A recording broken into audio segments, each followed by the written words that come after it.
The Chinese are coming and they will throw the UK EV market into absolute turmoil and threaten to destroy the total economy. Difficult decisions need to be made by this government, but they seem to be in a period of total inaction. Just say the right thing and hang on till the next election. Dave Takes It On looks at the options open to Rishi Sunak. And there aren't many, and he doesn't like any of them.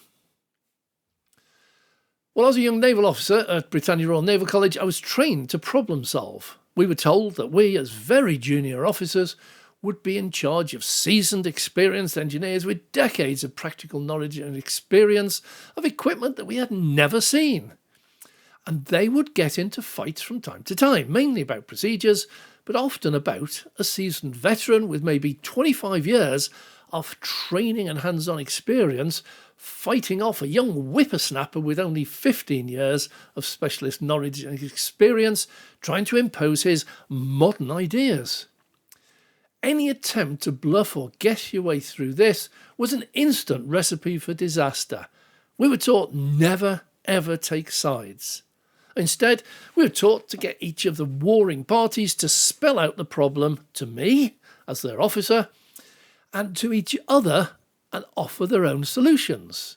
Then I asked them to put those solutions back to the opposite parties for them to critique. Well, in the discussion that followed, a compromise was nearly always found between the parties. But of course I got the credit and status for sorting out a highly technical problem despite not knowing a thing about the equipment they were fighting over.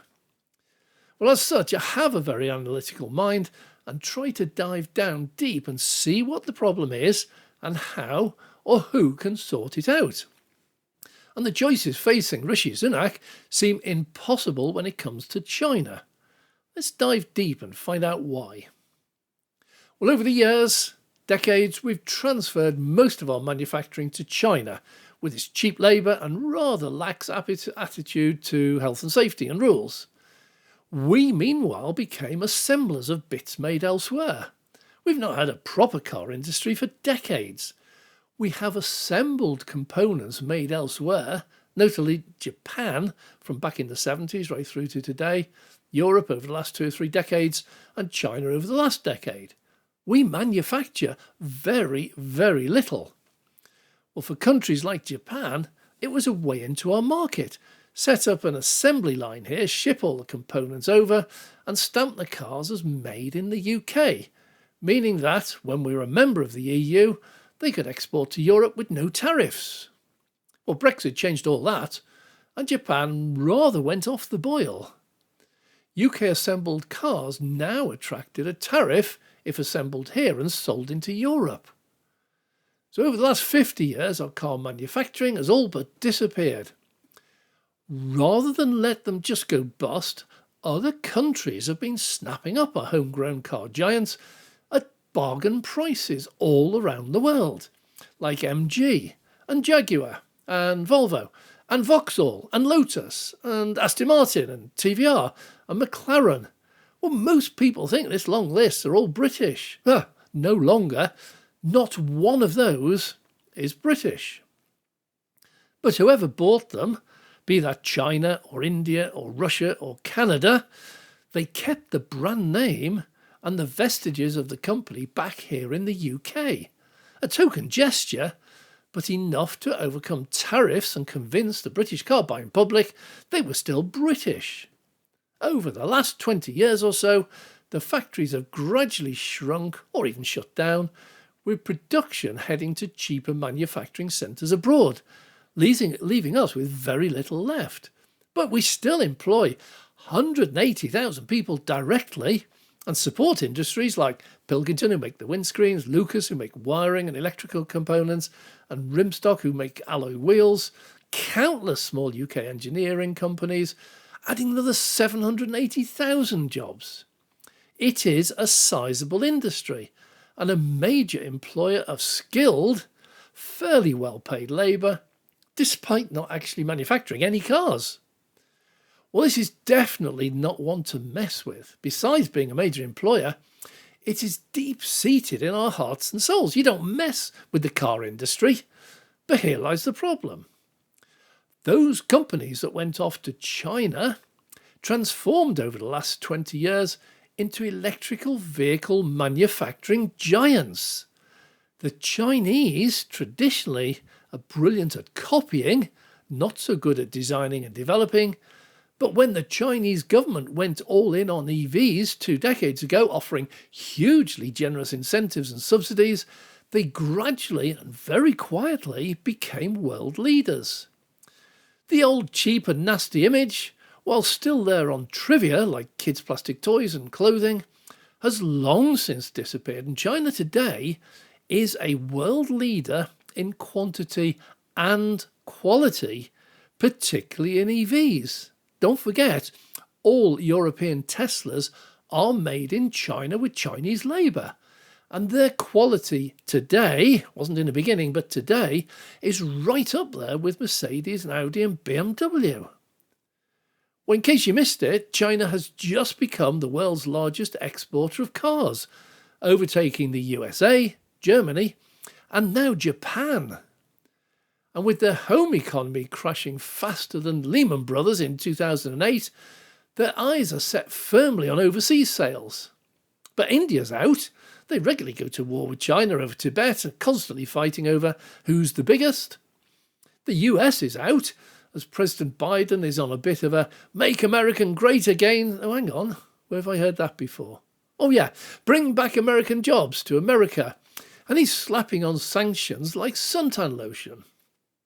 Well, that leaves Europe and the UK, and now you can write off Europe. The traditional mighty car industry is on the point of total collapse. And Ursula von der Leyen is right now discussing imposing criminally high tariffs to try to protect their last remaining dying industries. That just leaves the UK, Rishi Sunak. So a simple question he has to decide is, do we copy Europe and America and slap sanctions on China to prevent them destroying the last of our car industry totally?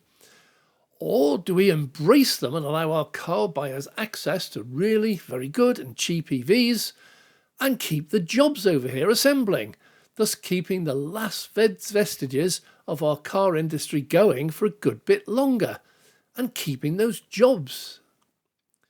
Because the sad fact is, no British electric cars are being made in the UK. Well, I know people will shout Mini, Nissan Leaf, Lotus, Jaguar I-Pace, but a Mini is largely assembled from German components, as is the Leaf from Japanese components. New Lotus models use Japanese engines from Toyota, and the I-Pace is currently made in Austria under contract from China. Believe it, our industry is gone, but still a major employer. And there are almighty repercussions from imposing tariffs on Chinese goods. We are a major importer of Chinese products and components still. Our high street clothing chains would simply cease to exist without cheap Chinese clothes. Companies like Primark and others like Davison, giants like Amazon would see half their items disappear overnight. And the Chinese could just abandon the UK and take all of its EV car industries back home, leaving us high and dry. And don't forget, they own our nuclear power stations and new Heathrow Airport and the pub retailer Green King. These are all Chinese owned and run. Well, Sunak is faced with an impossible decision, and making that decision will cause such a backlash that the government is likely to fail.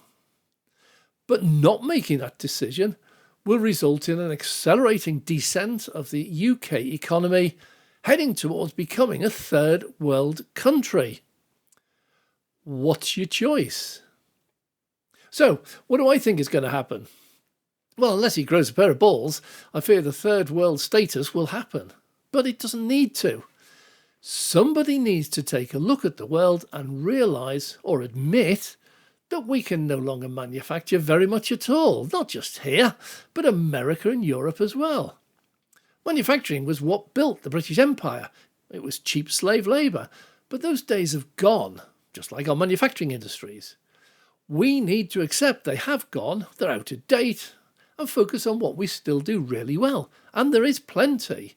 includes things like science, medicine, space, technology, design development, robotics, gene therapy, aircraft, music, history, sports, to name just a few. We need to let go of the past and embrace the future. Scotland wants out. You can't blame them. Well, so does Northern Ireland. Well, at least some of them. Many of them, I don't know. Our days of being a huge world leader, a mighty empire, the industrial engine of the entire world, have been and gone. Been there, done that, worn the t-shirt. Our future has to lie in the future, not hanging on grimly to the past. It is time for a totally fresh start. Will Sunak do that? Ha! There's more chance of a UFO landing in Hyde Park this Sunday and the occupants greeting us with, "We come in peace," and actually meaning it. We want to thank you for watching along as Dave takes it on. And if you like what we do, all we ask of you is to click that like and subscribe to follow along. Thanks for watching. I'm Dave.